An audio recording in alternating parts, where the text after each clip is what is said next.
ñu ngi leen di nuyu di leen jaajëfal yéen ñuy suivre chaîne bi di xalaat TV ñu leen di dalalaat ci seen jàngatu bés bi. tey dañuy dellu si waat ba tey ci jongante palum député ñuy dëgmal ak benn thème boo xam ni ay weer ci ginnaaw juróon na coow lu bare bari ci réew mi gannaaw benn proposition de loi bu ànd sàmm jikko yi initié woon ngir ñu criminaliser wàllu ngóor jigéen. askanu Sénégal gépp signé ko mboolem kilifa diine ak aada ànd ci bind bataaxal ne nañu criminaliser.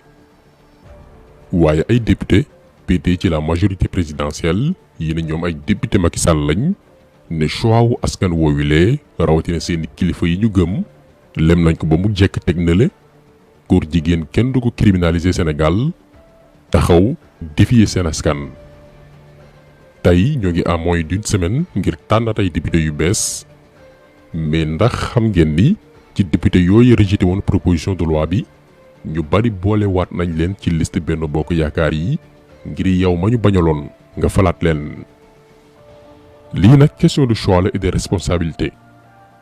amul sikki sàkk ci ne votel Benno Bokk Yaakaar ci élection législative yi di ñëw mooy votel nga couleur mbootaayu góor jigéen yi ànd nga ci ne borom ñaari tur yi mën nañoo yaataayumbe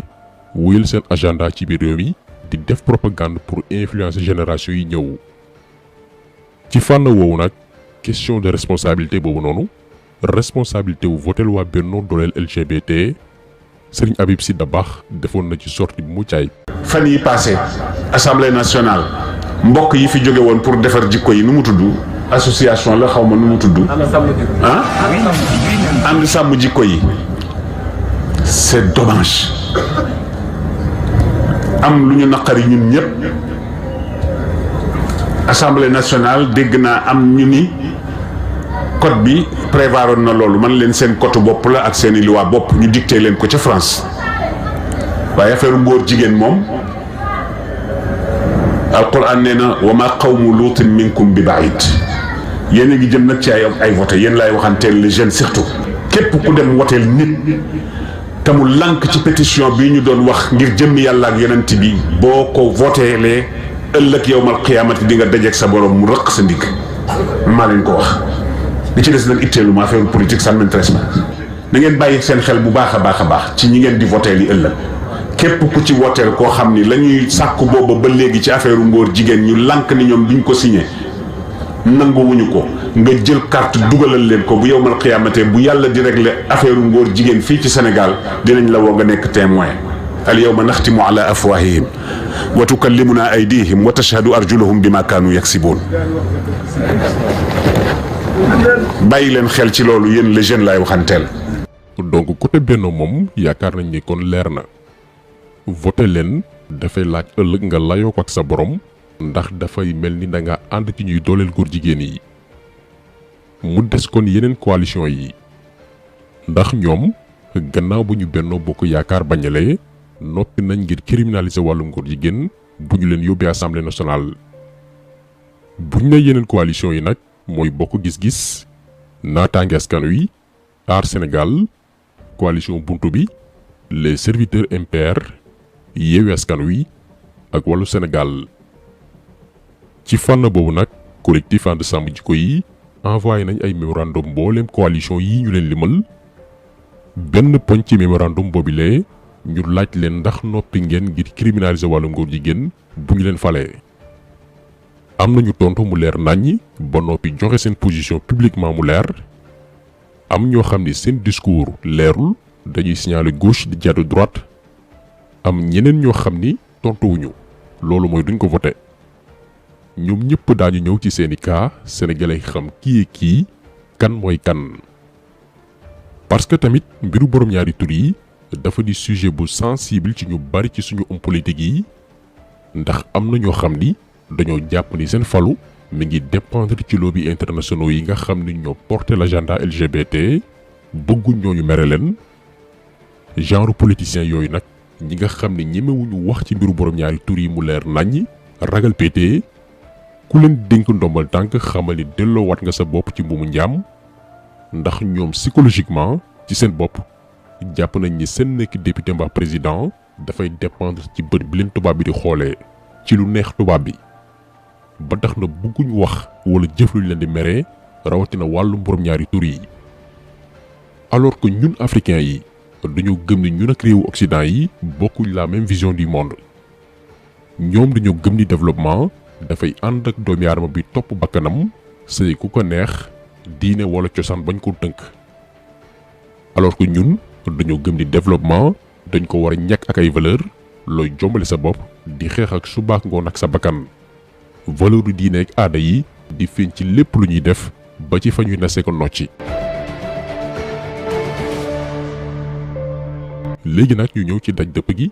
maanaam gannaaw ba waa ànd sàmm jikko yi envoyé bataaxal coalition yi ñan ak ñan ñoo ànd ci ne bu ñu leen falee daañu criminaliser wàllu ngóor jigéen ci Sénégal. coalition buntu bi te El Hadj Ibrahima Mbow jiite ko ñoom tontu nañ ne ànd nañ ci criminaliser wàllu ngóor jigéen bés bu ñu leen falee.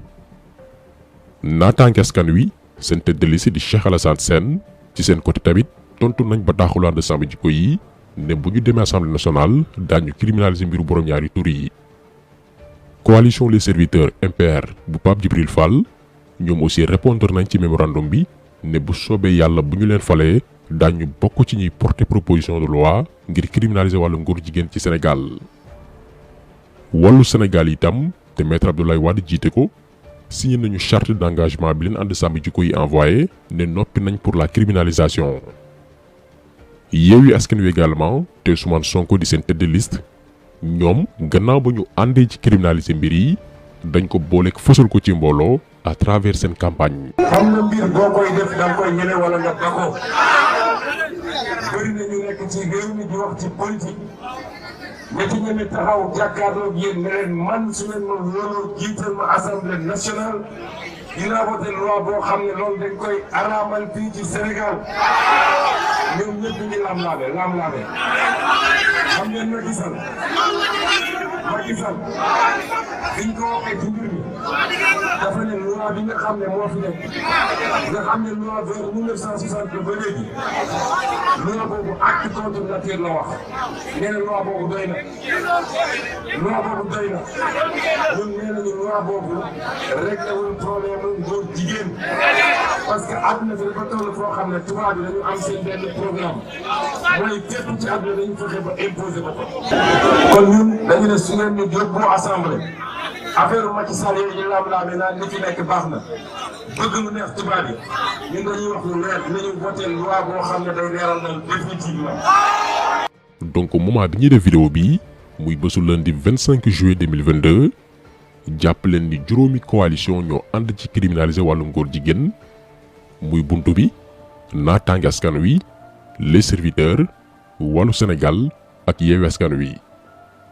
mu des nag ñetti coalition bi ci njëkk di Benno Bokk Yaakaar bi nga xam ni xëy na waa ànd sàmm jikko yi dañoo bëggoon rek yamale ñëpp moo tax ñu envoyé leen laaj leen mais ñun xamoon nañ ni duñu tontu ndax ku la bañal proposition de loi ay weer ci ginnaaw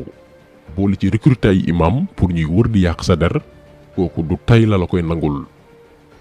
donc ñoom waa coalition dooleel góor jigéen yi tontuwuñu te bettul kenn franchement ndax ñoom dañoo ànd ci agenda wu borom ñaari tur yi dañoo noppi ngir doole leen. boo ko gis-gis bu Pape Diop ñoom depuis le 4 juillet comme niñ ko defeek mboolem coalition yi lañu leen envoyé mémorandum bi tontuwuñu ba ànd sàmm jikko yi tàmbali génne liste coalition yi wax ni dañuy criminaliser ñuy soog a bind bataaxal ne jotuñ mémorandum te jot nañ ko ci lu wér mais dañoo lànk bañ a tontu. waa Aar Sénégal te seen tête de liste di Thierno Alassane Sall tontu nañ ci turu Thierno Bocoum mais ci seen réponse waxuñ oui waxuñ non ci mémorandum bi ñu leen envoyé muy criminaliser ngóor jigéen. dañ ne daal ubbeeku nañ ngir waxtaan ci te itam bu ñu demee assemblée nationale noppi nañ ngir défendre valeurs yi surtout xeex wàllu borom ñaari tur yi. waaye ndax dañuy criminaliser déet tontu wuñ ci donc seen position leerul ci wàllum criminalisation. mais ñun seen position bettuñu li tax bettuñu mooy kenn ci seeni leader muy Cheikh Oumar Sy weer bi ñu génn rek la doon dal ci kaw waa ànd sàmm jikko yi ba ci ñun ñii ne li ñuy tuumal assemblée nationale dara newu ci dëgg di défendre assemblée nationale Benno Bokk Yaakaar bi rax ci dolli ne document PGA yi maanaam mbootaay bi recruté ay député fépp ci àdduna bi ngir ñu défendre benn agenda góor jigéen te ñoom Djibril War et consort bokk ci mu ne ay documents yu faux la amul alors que waa PGA ñoo ko publier dugal ko seeni site ba tudd ko ci moom Cheikh Oumar Sy donc bu nee documents yi amul waxul dëgg moom tey dafa amoon possibilité ngir setal deram wax waa PGA ne leen bokkuma ci yéen damay criminaliser ngóor jigéen mais ba tey mi ngi ji fi jaafa di wëlbatiku di attaquer ñiy xeex góor jigéen yi di ci wutaale tur te ñun duñ ko may ndax tappalekat la bu amee ku muy waxal na dem wax ak waa PGA yi ko tudd. ba tey ci seen coalition muy Aar Sénégal déglu nañ aussi ku ci mel ni docteur Abdourahmane Diouf moom nee na àndul ci ngóor jigéen loolu aussi baax nañu leeral ko àndul ci góor jigéen mais ci waxam ñun li ñu comprendre te daal leen ko dégtal léegi mooy moom noppiwul ngir criminaliser ko parce que nee na dafa ragal yeneen conséquences am ci par exemple ay tuuma en plus mu ne am na loi bu koy aaye Sénégal ba noppi nañ ko déglu ñëw indi ci ay leeral yu ndaw yu ñu yàggoon bëgg a préciser. dama koy wax pour mu leer pour buñ may TikTok ak yooyu je ne suis pas pour l'homosexualité ànduma ak mbirum góor jigéen xam nga loolu leer na waaye nag ni ñuy doxalee mbir borom góor jigéen yi dafa am politique te man bëgguma dëkk ci société boo xam ni tuuma laate ak tamante dëmm da koy yàq waa lan ngay xàmmeewee góor jigéen lan nga koy xàmmeewee jëf nga fekke ko góor ak góor di def lu ñu warul def jigéen ak jigéen di def lu ñu warul def nga teg ci sa bët xam ne lii yëfu góor jigéen la nga condamné ko ne lii góor jigéen la mais loolu mooy acte contre nature mais acte contre nature loi Sénégal condamné na ko wala déet. li ñuy leeral fii nag mooy proposition de loi ngir criminaliser wàllum góor jigéen jugul ngir di yërndu doomi aadama wala xool doomi aadama neexul la nga daal di koy tuumaal wala di accuser sans preuve. Ababacar Mboup leeral na ko du benn du ñaari yoon ci ay conférence ak i live. fii kenn waxu fi nit ku efféminé fii kenn waxu fi dañuy topp nit ñi di yëddu lan la ñuy def ci seen intimité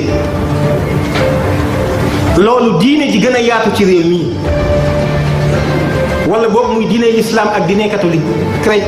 yépp jàngu bi lu ci na dañ koo tere kenn du yëddu nit di ko topp di seet la muy def ci biir intimité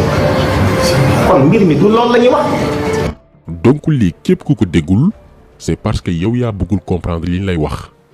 mais li ànd sàmm ji koy wax dafa leer. proposition de loi ngir criminaliser ngóor jigéen bu weesoo ñi ñuy jàpp jaxran ñuy def naka sudul noonu te loolu gis nañ ko Sénégal du benn yoon du ñaari yoon te ñoo ko def dara fekku leen ci donc gannaaw daan jëf yooyu noonu proposition de loi bi agenda lay xeex programme ak projet yi ay organisation tëgg di ci lëkkaloo ak suñu président ak yeneen i borom ndombal tànk fii ci Sénégal ak i association yi nga xam ne ministère de l'intérieur moo leen jox autorisation pour mën a waajal une génération boo xam ne dafay nangu mbiru borom ñaari tur yi